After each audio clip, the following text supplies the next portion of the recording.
Jean-Marie Fessler, là maintenant, alors je vous ai mis avec votre étiquette, pardon, de professeur associé et depuis un petit moment à Stanford, juste pour capter un peu, Jean-Marie suit et plus que ça, il porte avec nous les travaux du cercle depuis un bon moment sur ces questions à la fois de, j'allais dire aussi, et de santé mentale et d'organisation qui sont aussi nos fers de lance de base, et l'intérêt, si je peux me permettre, mis à part le fait qu'il a été, je dis, directeur d'hôpital à la PHP, qui est aussi passé par le privé sur d'autres choses, on va cafeter aussi complètement, et après à la MGEN.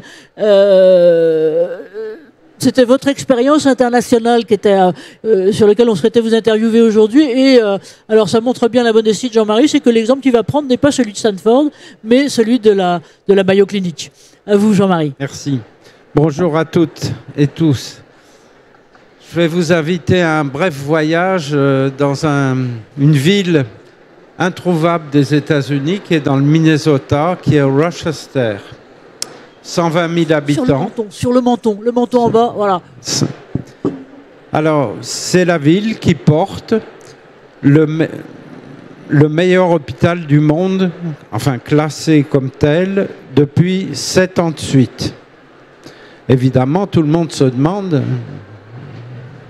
Bon. Alors d'abord, il faut trouver Rochester, c'est pas très évident. Et puis l'origine était assez sombre.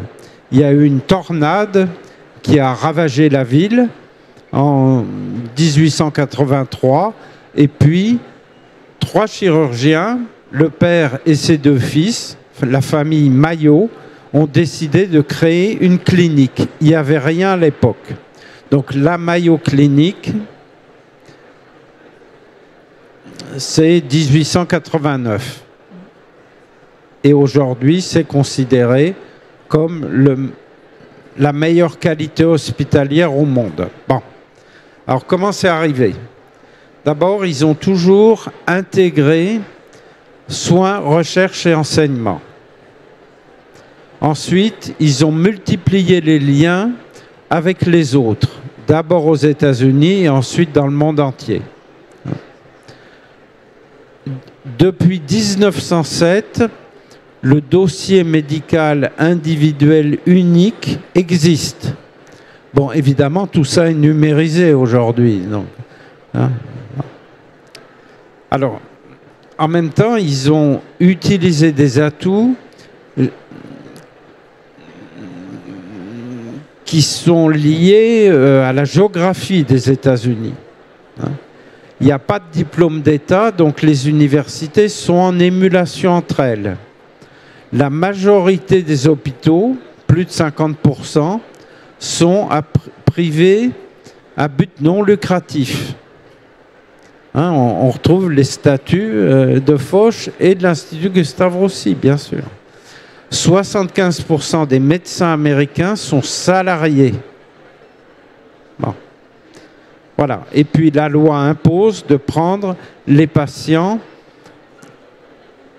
en urgence. Bon. Alors après, le père Mayo et ses fils ont décidé que les besoins du patient passent avant tout. Hein, c'est la devise depuis pratiquement un siècle et demi qui est au cœur de la Mayo Clinic. Hein.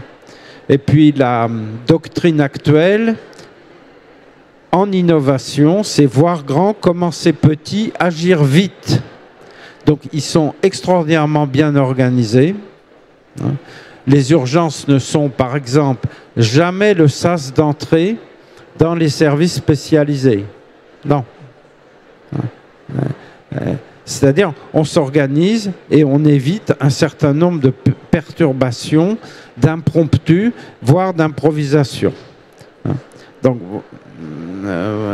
voilà Alors, ce qui est aussi très important à dire, c'est que la première consultation à la Mayo Clinic dure 1 heure et qu'on y établit la suite du parcours.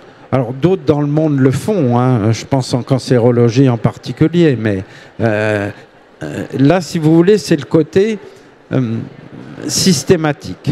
Bon. Et après, il y a quelques bonnes pratiques de la Mayo Clinique, gouvernance médicale. Tous les présidents de la Mayo et présidentes de la Mayo Clinique sont évidemment médecins. Tous les mandats sont à durée limitée. Les innovations de terrain sont transposées systématiquement. Jamais on prendra le risque d'en perdre la mémoire, même si on ne diffuse pas ça dans les 8 jours au monde entier. Bon. Toutes les équipes sont des triades. Médecins, cadres infirmiers, gestionnaires. C'est le module central, c'est la triade. Les nouveaux médecins sont, entre guillemets, testés pendant 3 ans et avant recrutement définitif, il y a un vote de l'équipe.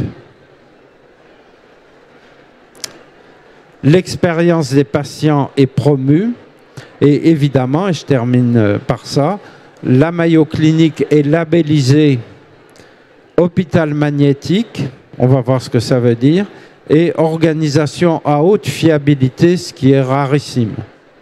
On est au niveau des infrastructures militaires et de défense, là. Alors, magnétique, c'est quoi? C'est qu'ils analysent non pas les causes de démission et de turnover, il n'y a pas de turnover à la Mayo Clinique, mais parce que depuis 100 ans, ils s'intéressent aux facteurs qui poussent à rester fidèles. Pourquoi on reste? Et organisation à haute fiabilité, c'est vraiment des paradigmes qui sont très différents de ceux de notre chère Europe. Expérimenter, agir, ressentir, ajuster. Et en Europe, on aura peut-être plus une vision observée, analysée, commandée, contrôlée. Donc à un moment, il faut choisir. Oui, vieux système hérité un peu du 19e siècle industriel, j'allais dire démarrant, parce que là aussi les choses ont bougé. Merci Jean-Marie de nous situer, je vais dire, on va pas dire c'est l'épicycle de Mercure, mais c'est quand même globalement un phare et quelque chose. Et ce qui est étonnant, je dirais aussi, c'est que ça dure depuis un certain temps, comme dirait l'autre, ça fait plus de 150 ans, en gros, ou pas loin que ça existe. Et puis là, j'allais dire que le problème de recrutement, il est inversé. C'est-à-dire que j'imagine que le nombre de CV qu'ils reçoivent et qu'ils doivent plus ou moins retoquer, donc c'est vrai que ça fait rêver, c'est un autre, globalement, c'est un autre système.